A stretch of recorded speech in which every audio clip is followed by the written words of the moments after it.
สวัสดีพ่อแม่พี่น้องมื้อนี้ผูกคอกันคือเก่าเนาะมื้อนี้สิมาผูกแขนน้องแพรว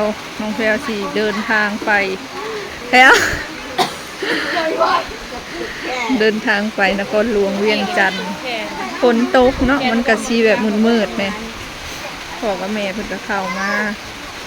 ไปกับหมู่เพิ่นเนาะเสือดำเนี่ยสิเป็นหมู่เพิ่นรุ่นราวเดียวกันก็สิไปนำกันก็สิมาผูกให้เนาะ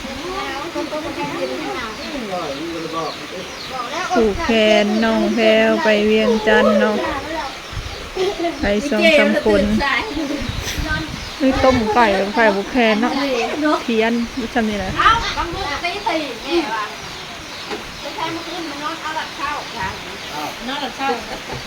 มันมาตื่นกับม้าก่อนเลยแล้วรู้สึกในใดสิได้ไปสู่งานอีกครั้งดีใจบ่สิได้เห็นงานดีใจบ่คือว่าจมจากไฟลีโลมืดอะไรเนาะขนาดดีมันมืดพอ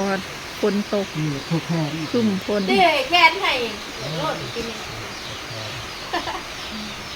พ่อกับแม่ก็เข้ามาเนาะปลูกนะแม่บัดนี้มาเข้ามาใส่ใส่มาครับเฮ้ครับกระโตกเฮ้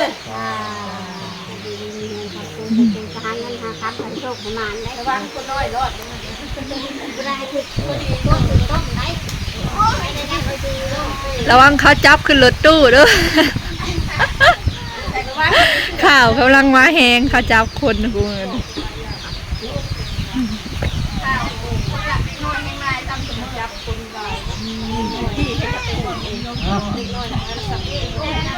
มากระโตก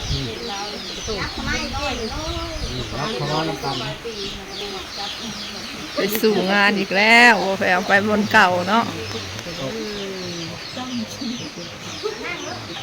ไปบนเก่า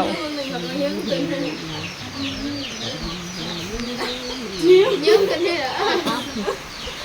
เฮ้ยสิแถวเฮ้ยสิ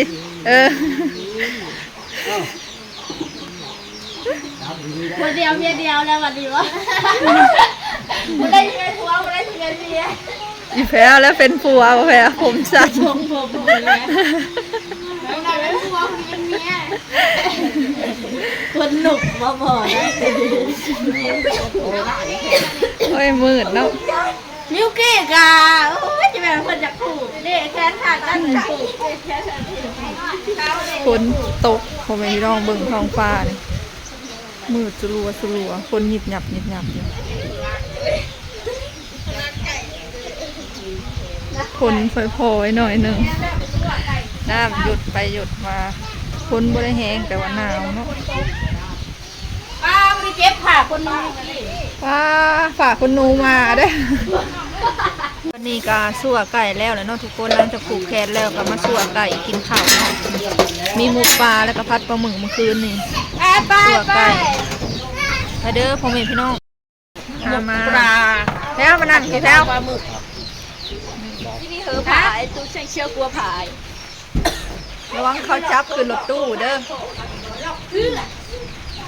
แถวดักหลอกโปรไฟล์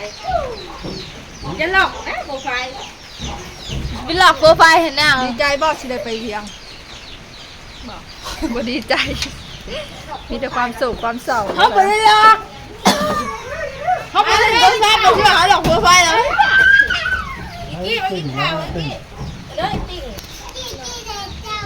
กี้ไหลต่ำเอ้าเข้ามาขับเข่าสุดท้ายของน้องแพรวจะได้กินอยู่หยำเลยแล้วตีไก่แทนเปื่อยไก่ยังเปื่อยไปจริงโอ้ยซบใส่มันเอาให้ไม่ใส่ซบใส่กินข้าวแล้วก็เตรียมไปส่งเนาะไปส่งอยู่เซโนพ่อแม่พี่น้องพอไปส่งร้าน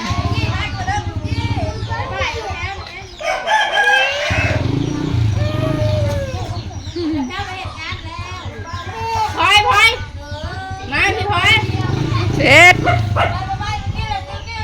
บ่ได้ลืมยังบ่ ขึ้นไหมขึ้นไหม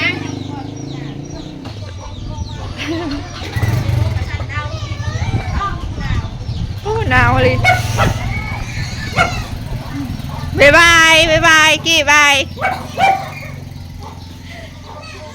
มากันแล้ว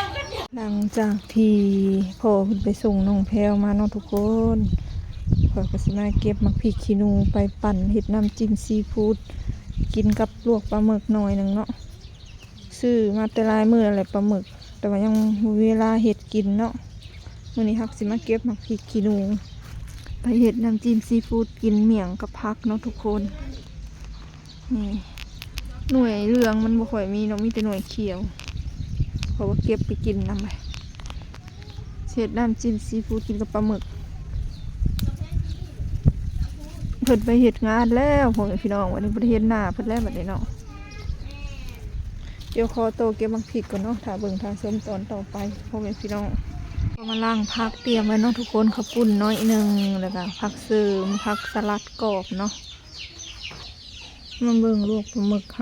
ฮาลวกแบบเป็นโตเป็นตอนแบบนี้เลยเนาะลวกแล้วจังสิมาซอยโอ้ยฮ้อนบละลายดอกน้อยหนึ่งซ้ำนี่แหละปลาหมึกก็ได้เพราะว่าพัดกินแล้วก็แบ่งให้แม่เพื่อแล้วเมื่อวานนี่เนาะมันก็เลยเหลือน้อยหนึ่งเดี๋ยวมันเย็นจังหาสิมาซอยเนาะขั้นตอนนี้เราก็จะไปปั่น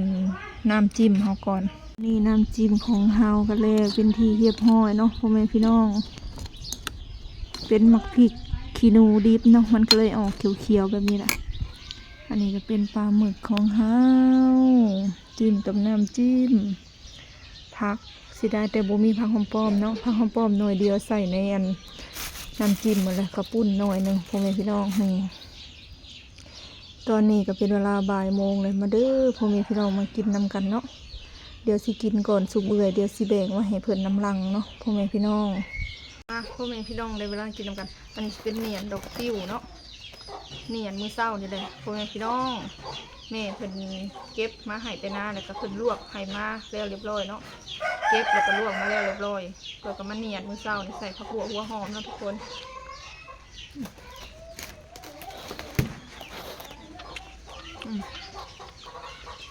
เหนียนดอกติ้วหน้าตาก็สิประมาณนี้แหละมากินนำกันเด้อพ่อแม่พี่น้องเหนียนดอกติ้วพักเต็มกระตุกมีแต่ปลาหมึกเนาะกุ้งบ่มี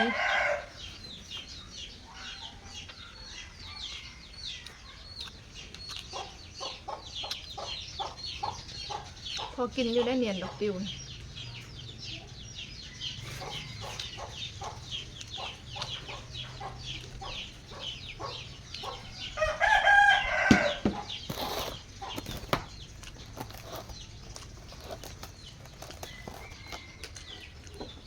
มื้อนี้อากาศดีพ่อแม่พี่น้อง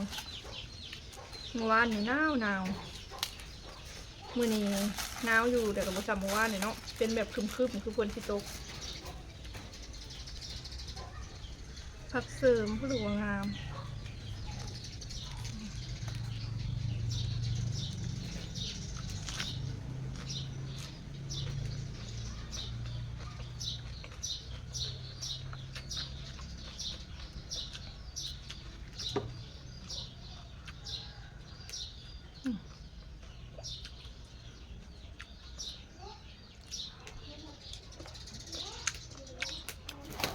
กระทกหน่อยเพิ่น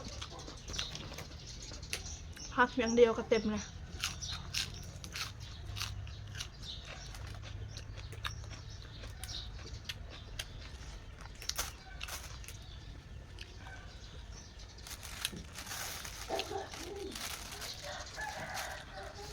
กระโตกน้อยโพดพูดพี่น้องใส่ผักสลัดกับผักเสริมนี่ก็เต็มเลย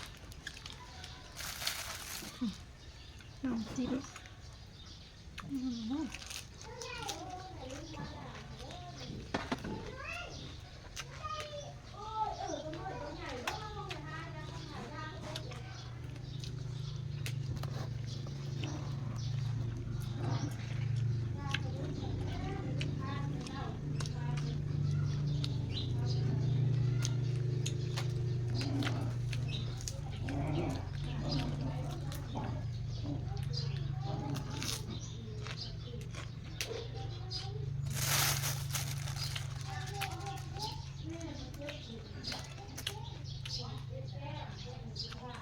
มาเด้อพ่อแม่พี่น้อง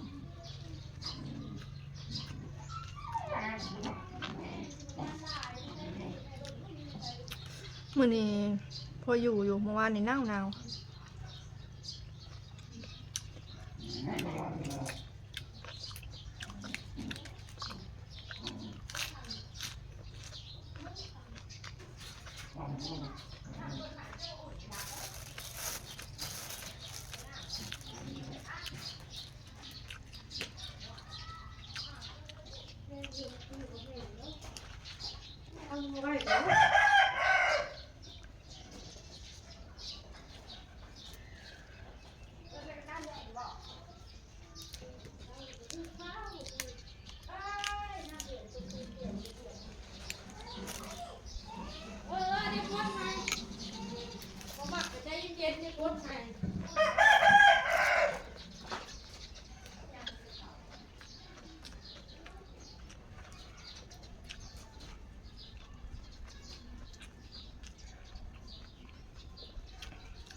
เนาะสำหรับคลิปนี้ขอจบคลิปเอาไว้สำนี้ก่อนเด้อผมเองพี่น้องฝากกดไลค์กดแชร์กดติดตามฝากกดโฆษณานำน้องคลิปหน้าพอกันใหม่เด้อสบายดี